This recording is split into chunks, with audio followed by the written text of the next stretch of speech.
It's finally here, the SubPac. I pre-ordered. I did not order one off of the Kickstarter, and they said on their website it was going to ship out in May, and then they said it was going to ship out in June, and then July, and now if you take a look at the site it says August. I understand difficulties, things happen, whatever, but it would have been a little nice to not have to hunt down their representatives to get information on when this damn thing was getting here. In any case, it's here, my bitching is done, and all shipping issues aside, this seems to be a great product made by a great company. Fully support them, and yeah, enough babbling, let's get to opening this thing. This is the SubPac. Just upon first feeling it, it's actually quite rigid. I was under the impression this thing was going to be a lot smushier than it is. No doubt it's still going to be comfortable to sit on. It's very padded on the area where your back goes, but it feels solid and heavy. It's got some weight. And in the videos and pictures, I kind of felt like, I don't know, something, my brain said it was going to be lighter, but this thing probably weighs like 15 pounds, maybe a little less, maybe 10 pounds or so. Anyhow, we got the SubPac here, obviously. Again, it is heavy, sturdy. The build quality of this thing is, I would say, well above the level of the average backpack or piece of fabric covered luggage. It's very strong. I feel like I could travel with this thing safely and it would not get destroyed. By no means does it feel fragile.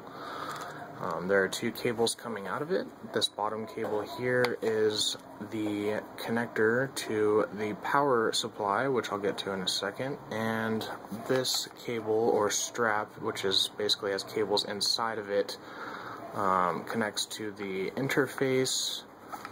And if you've watched the videos on the site, you understand the basics here. That is the intensity knob for the vibration level. Power switch, which is actually kind of cheap and feels clicky. I would have liked it if it was one of those ones that kind of pushes in and locks, but that is a minor complaint. If you can tell, it looks like the inputs, both of them are gold plated, meaning they are not your average Ching Chong quality 1/8 in, like the one on my cell phone that is falling apart because it's in my pocket all the time. Definitely built to handle movement. There's some button straps on each side of this thing that are going to obviously attach to either side of the unit that has these elastic supports, so I guess the interface can sit on either side wherever your interface for your tower is located, or just for convenience, whatever.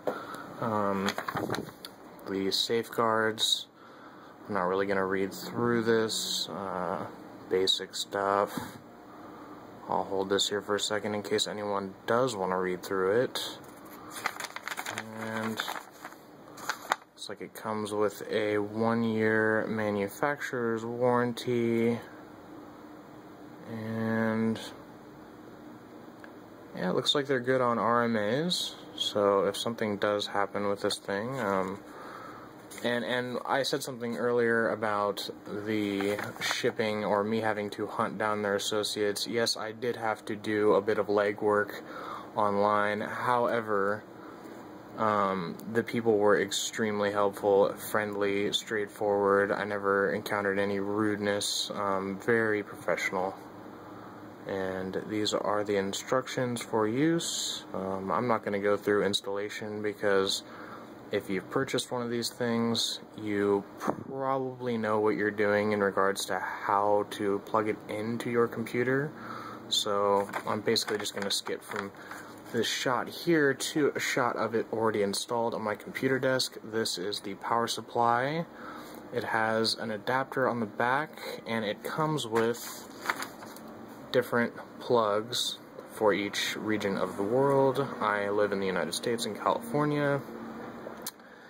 This is going to be me, and actually a very quality 1/8 inch jack, gold plated on both ends, male to male. This looks to be 6 feet long. I'm just going to guess, most likely 6 feet long.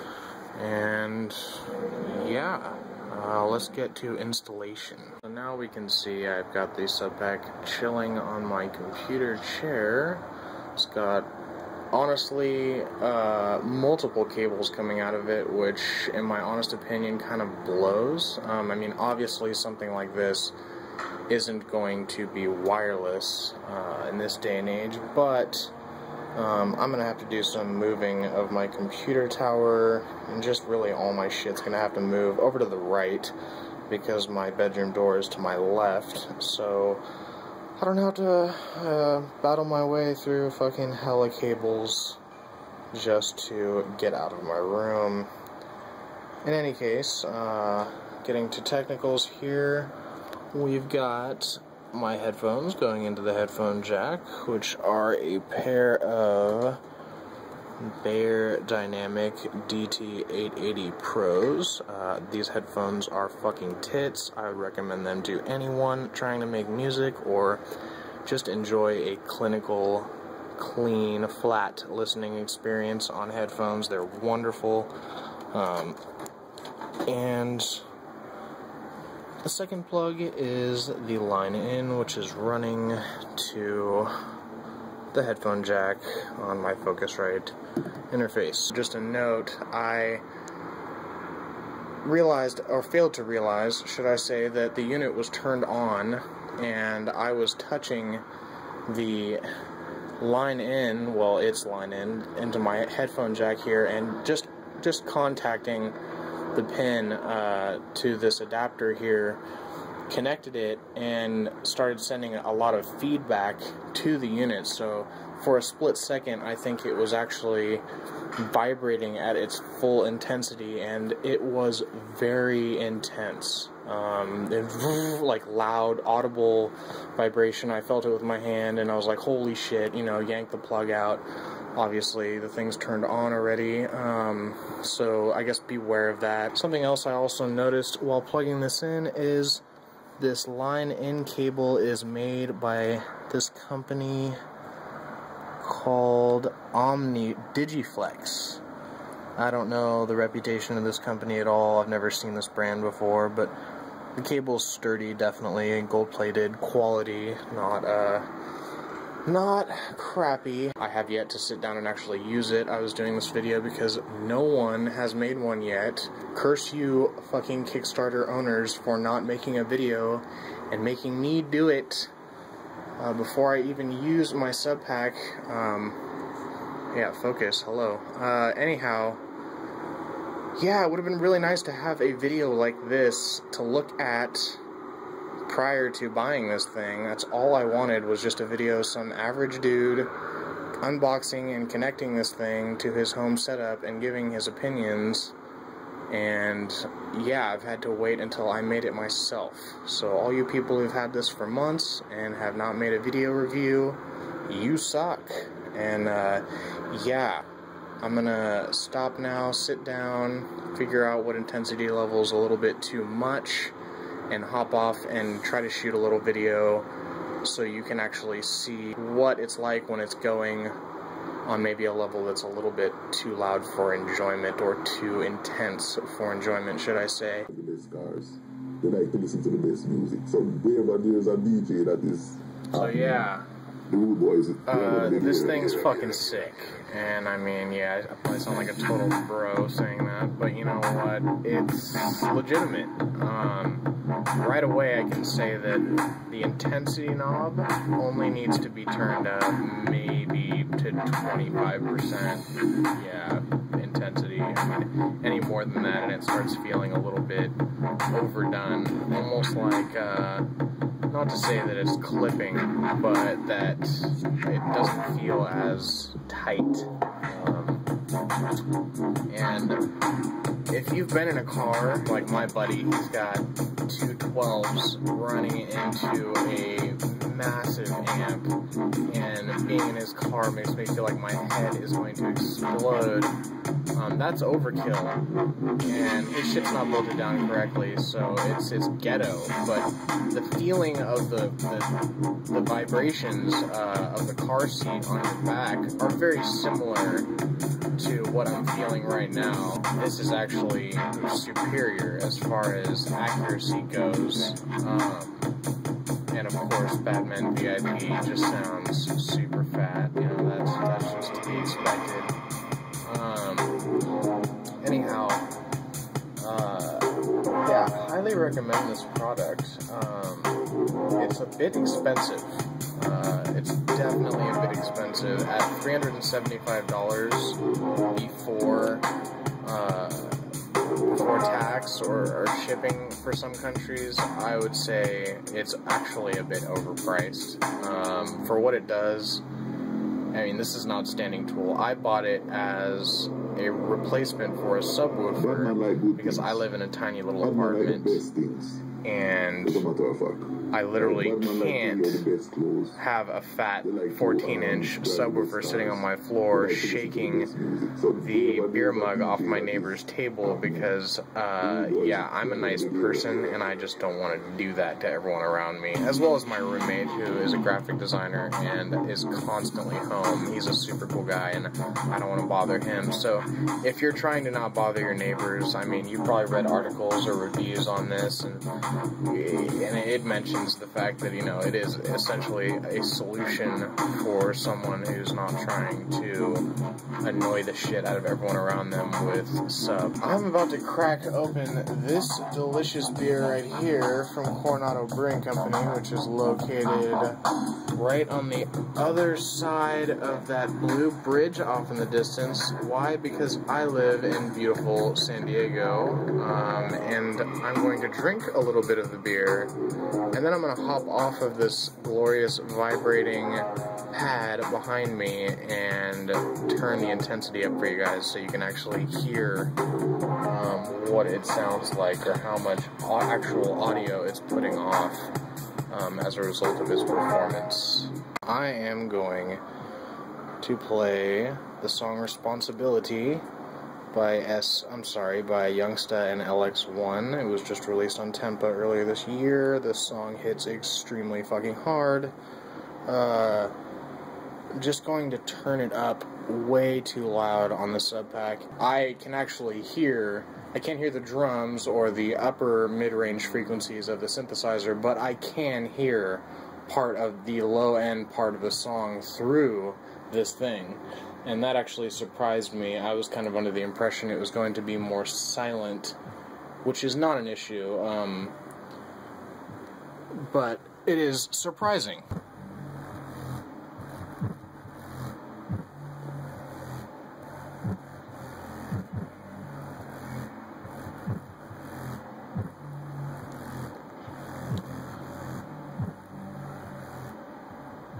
Things are rubbing together when this thing really gets going, and it makes a little bit of a noise, a little bit of a vibration noise. That noise is obviously greatly decreased if you sit on this thing and have your back fully pressed against it. Essentially, I think it's a bunch of tactile transducers that are attached to a plate of sorts that is basically surrounded by padding, and that is what makes this SubPac, essentially. I'm sure there's much more jargon involved in truly explaining that, but yeah, it kicks ass. I can't stress that enough. This is great. Not even remotely have I thought about sending it back, like, oh, this isn't worth my $375. No, I will be keeping this by my side. I will be showing it to friends and family who have all been laughing at the fact that I spent a lot of my hard-earned money on what is essentially a fucking vibrating pad. You know, obviously the line, oh, you spent $400 on a vibrator, you know, ha ha ha, yeah. Sit on this fucking thing and tell me it doesn't put a smile on your face because it's fucking cool. One thing to note is that I am a big dude. I'm not a fat ass. I'm just 6'4", and as a result, I kind of just I'm just tall, and to comfortably sit on this computer chair, I need to scoot all the way back into it so I don't feel like my legs are hanging off the front of it. And this thing does have a bit of a footprint on my computer chair. Like, I definitely feel when I'm sitting on it, like I'm scooting forward. I'm being scooted forward, and it's not to the point where it's like, okay, I need a new computer chair. I'll be able to deal with it, but you're going to notice the distance that, or should I say the space that this thing accompanies, or occupies, should I say, is a couple inches, and that really makes a big difference on your computer chair. So if you have a dinky tiny little computer chair, this thing is going to make it kind of weird to sit on it. If you have one like mine that has kind of an extended cushion for your ass, you'll probably be okay. You'll be able to deal. I'm not sure this is something I would have on all the time, although I'm probably lying. I'm probably going to have this thing on at every waking moment that I'm sitting at my computer after I get used to it. But it is not as comfortable as the backrest on your computer chair if you got a nice one. This one's a piece of crap, but it's still comfy. The way it's shaped is another thing to mention. It basically, you notice it comes to a point here at the top, and for me, again, I'm a tall dude, I have wide shoulders, and my shoulder blades actually go around the top part of it. So it really is designed to just sit against the central and lower area of your spinal cord. You definitely are going to immediately want to scoot all the way back against it. It's almost like I want to lay on it. I've heard that that's kind of dangerous and or bad in case you pass out. I'm not intending to fall asleep laying on this thing. That would be idiotic, but apparently it can burn out if it's being laid on and high intensity for a 8-hour period of time or something like that. But you're going to immediately notice the parts of your back that are not touching this thing, and you're basically just going to want your back to be as flush with the surface of the SubPac as much as possible to get the most of the experience. And that pretty much wraps up my review. I hope you enjoyed, and thank you for watching. I don't care if you like or leave comments, or leave comments if you want, but you don't have to subscribe to my shit. I never use YouTube ever.